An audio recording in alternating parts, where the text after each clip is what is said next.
السلام علیکم ورحمۃ اللہ وبرکاتہ۔ یا اخوان، ہم آج صحیح مسلم کا مقدمہ جو ہے وہ اس سے گو تھرو کریں گے انشاءاللہ۔ یعنی یہ سب سے پہلے تو اس کی اہمیت کے بارے میں تھوڑی گفتگو کر لیتے ہیں کہ یہ ایک انتہائی اہم متقدم متن ہے۔ یہ اس علم کی اساسی متون میں سے ہے۔ مثلا جیسے ابو داؤد کا اہل مکہ کی طرف رسالہ ہم نے اوپر پڑھا، ترمذی کے آگے انفیوٹیشن علل بھی پڑھیں، مقدمہ صحیح مسلم ہے، یہ ساری چیزیں امام مسلم کی تمیز ہے، یہ دیگر چیزیں جو ہے وہ اس علم کی اساسیں بنیادیں اور یہ، تو ہم انشاءاللہ تعالیٰ اس کو اکٹھا پڑھیں گے تاکہ جو ہے وہ ایک دوسرے کے ساتھ جو ہے وہ اس کے فوائد جو ہے وہ ڈسکس کر سکیں۔ امام مسلم مقدمہ کہ امام مسلم کا جو مقدمہ ہے، اس سے ہمیں یہ معلوم ہو جائے گا کہ انہوں نے صحیح مسلم کیوں لکھی، انہوں نے صحیح مسلم کس منہج کے اوپر لکھی، انہوں نے صحیح مسلم اور یا عمومی طور پہ علم حدیث کے کیا کوئی اصول بیان کیے ہیں، علم کی کیا چیزیں کیا دقائق بیان کیے ہیں، انہوں نے مطلب بہت سارے مختلف ٹاپکس کو امام مسلم علل کے بھی ٹچ کرتے ہیں وہاں پہ۔ تو انشاءاللہ جب وہ ٹاپکس آئیں گے تو ان کو ہم زیادہ کھولیں گے، عام طور پہ ہم جو ہے وہ اس کو ایک پلینلی لے کے چلتے ہیں۔ امام مسلم فرماتے ہیں بسم اللہ الرحمن الرحیم، الحمد للہ رب العالمین والعاقبۃ للمتقین وصلی اللہ علی محمد خاتم النبیین وعلی جمیع الانبیاء والمرسلین، اما بعد فإنک یرحمک اللہ۔ درود السلام کے بعد کہتے ہیں فإنک یرحمک اللہ، آپ نے اللہ آپ پر رحم کرے۔ یہ آپ سے مراد جو ہے وہ احمد بن سلمہ ہے۔ احمد بن سلمہ نے امام مسلم سے کہا تھا، ایک سوال کیا تھا، وہ سوال امام مسلم آگے پورا لکھیں گے کہ تم نے مجھ سے کیا سوال کیا۔ احمد بن سلمہ امام مسلم کے بہت عزیز شاگرد تھے، 15 سال امام مسلم کے ساتھ نیسابور میں رہے کہ جب امام مسلم صحیح مسلم کی تالیف کر رہے، یعنی امام مسلم 15 سال لگائے ہیں اس کی تالیف میں، اور احمد بن سلمہ اس عرصہ میں ان کے ساتھ تھے۔ تو یہ احمد بن سلمہ سے مخاطب ہو کے بات کر رہے ہیں، وہ کہتے ہیں کہ فإنک یرحمک اللہ، کہ اللہ آپ پر رحم کرے، بتوفیق خالق، اپنے خالق کی توفیق سے ذکر تھا، آپ نے ذکر کیا، اپنے خالق کی توفیق سے آپ نے ذکر کیا، انک حممت بالفحص عن تعرف جملۃ الاخبار الماثورۃ عن رسول اللہ صلی اللہ علیہ وسلم فی سنن الدین واحکامہ،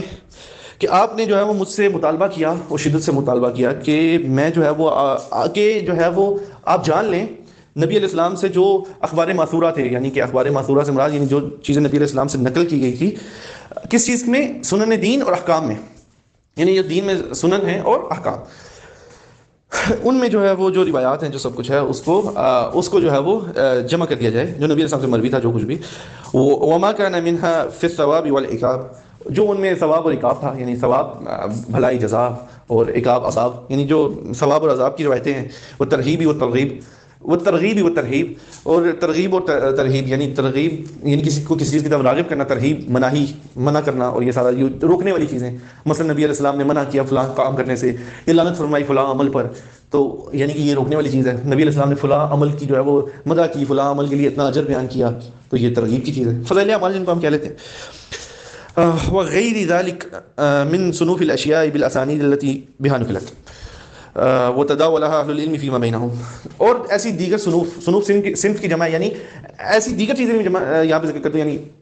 یعنی وہ کیا کہہ رہے ہیں، یعنی کہ میں جو ہے وہ ثواب، عقاب، ترغیب، ترہیب اور ایسی دیگر امور، ان کی چیزیں جو ہے وہ نقل کر دوں۔ کون سی چیزیں؟ وہ چیزیں کہ جو اسانید کے ساتھ مروی ہیں، وہ چیزیں کہ جو اسانید کے ساتھ مروی ہیں، وہ تداولها اہل العلم فیما بینہم، اور ان کو اہل علم متداول کر کے پہنچایا، یعنی متداول سے کیا مراد ہے، یعنی کتابوں کی صورتوں میں، روایات کی مطلب مرتب شدہ روایات کی صورتوں میں، یا بیان کی صورتوں میں، یعنی جو چیزیں اہل علم نے ہم تک جو ہے پہنچائی ہیں۔ فاردتا، بس آپ نے ارادہ کیا، ارشد اللہ آپ کو جو ہے وہ آپ کو ہدایت دے، ان توقف علی جملتها مؤلفۃ محصا، کہ آپ جو ہے وہ اس کو ایک تالیف کی صورت میں، ایک کیا کہنا چاہیے، ڈاکومنٹ کی صورت میں آپ تک جو ہے وہ آپ کے لیے وہ جمع کر دی جائے۔ وسألتنی، اور آپ نے یہ بھی سوال کیا، یہ سارے سوال کیے ہیں احمد بن سلمہ نے، آپ دیکھیں ان کے سوال بھی کتنے عظیم تھے، یہ سوال سے ہی احمد بن سلمہ کا بھی علم معلوم ہو رہا ہے کہ وہ خود بھی وہ کتنا عالم بندہ ہے۔ وسألتنی، اور آپ نے مجھ سے سوال کیا، ان الخصها لك فی التالیف بلا تکرار یکثر، کہ بلا تکرار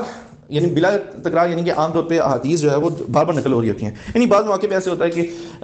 مثلا مسند احمد وغیرہ ہے، اس میں احادیث نا ایک ہی مسند میں ہو سکتا ہے بار بار آتے ہیں، کیوں؟